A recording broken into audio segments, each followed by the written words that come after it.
మాంగళ్య shopping mall ఇప్పుడు Dilsukh Nagar main road లో జూలై 17న గ్రాండ్ ఓపెనింగ్.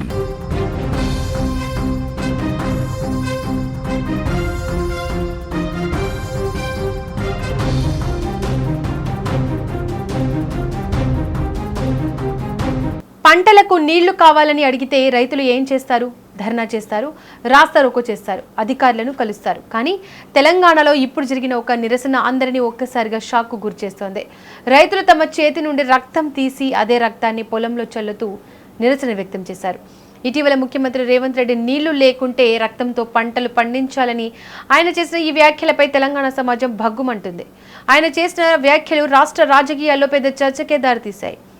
ఆ వ్యాఖ్యలను బీఆర్ఎస్ తో పాటు పలువురు తీవ్రంగా విమర్శిస్తున్నారు. రైతులు కూడా వాటిపై అభ్యంతరం వ్యక్తం చేస్తున్నారు.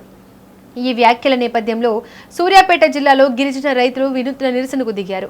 సూర్యాపేట జిల్లా చివెళ్ల మండలం సేవాలాల్ తండా పరిధిలోని పందిబండ తండాలో ఈ నిరసన జరిగింది. రైతులు తమ చేతి నుంచి కొద్దిపాటి రక్తం తీసి పొలంలో చల్లుతూ మా రక్తం చూసైనా మా పంటలకు నీళ్లు ఇవ్వండి అంటూ ప్రభుత్వాన్ని కోరారు. ఈ దృశ్యాలు ఇప్పుడు సోషల్ మీడియాలో విస్తృతంగా చక్కర్లు కొడుతున్నాయి. ఈ కార్యక్రమానికి సేవాలాల్ తండా మాజీ సర్పంచ్ గుగులొత్తు కవిత అనిల్ నాయకత్వం వహించారు. ఆమెతో పాటు పలువురు గిరిజన రైతులు పాల్గొన్నారు. రైతులు మాట్లాడుతూ ఒకప్పుడు ఎస్ఆర్ఎస్పీ నీటితో తమ పొలాలు పచ్చగా ఉండేవని, సంవత్సరాల పాటు మంచి పంటలు పండించామని చెప్పారు. ఇప్పుడు మళ్లీ నీటి సమస్య తీవ్రంగా మారిందని ఆవేదన వ్యక్తం చేశారు.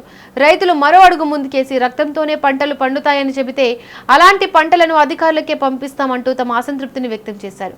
అలాగే రాష్ట్ర వ్యాప్తంగా రైతులంతా నీటి సమస్యపై పోరాడాలని పిలుపునిచ్చారు. ఈ అంశంపై రాజకీయ విమర్శలు కూడా జోరుగా సాగుతున్నాయి. బీఆర్ఎస్ నాయకులు ముఖ్యమంత్రి వ్యాఖ్యలను తీవ్రంగా ఖండిస్తూ రైతుల మనోభావాలను దెబ్బతీసేలా మాట్లాడారని ఆరోపిస్తున్నారు. మరోవైపు కాంగ్రెస్ నాయకులు మాత్రం ముఖ్యమంత్రి వ్యాఖ్యలను తప్పుగా అర్థం చేసుకుంటున్నారని, వాటి అసలు ఉద్దేశాన్ని వక్రీకరిస్తున్నారని చెబుతున్నారు.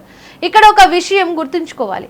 రాజకీయ నాయకుల వ్యాఖ్యలు చాలాసార్లు వివాదానికి దారితీస్తాయి. ఆ వ్యాఖ్యల అసలు సందర్భం, పూర్తి ప్రసంగం ఏమిటన్నది కూడా చూడడం అవసరం. ఎందుకంటే కొన్ని సందర్భాల్లో చిన్న క్లిప్పులు మాత్రమే వైరల్ కావడం వల్ల అపార్థాలు కూడా ఏర్పడే అవకాశం ఉంటుంది.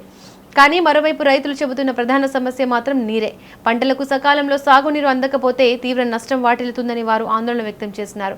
అందుకే తమ బాధను ప్రభుత్వం గుర్తించాలని, రాజకీయాల కంటే రైతుల సమస్యలకే ప్రాధాన్యం ఇవ్వాలని కోరుతున్నారు.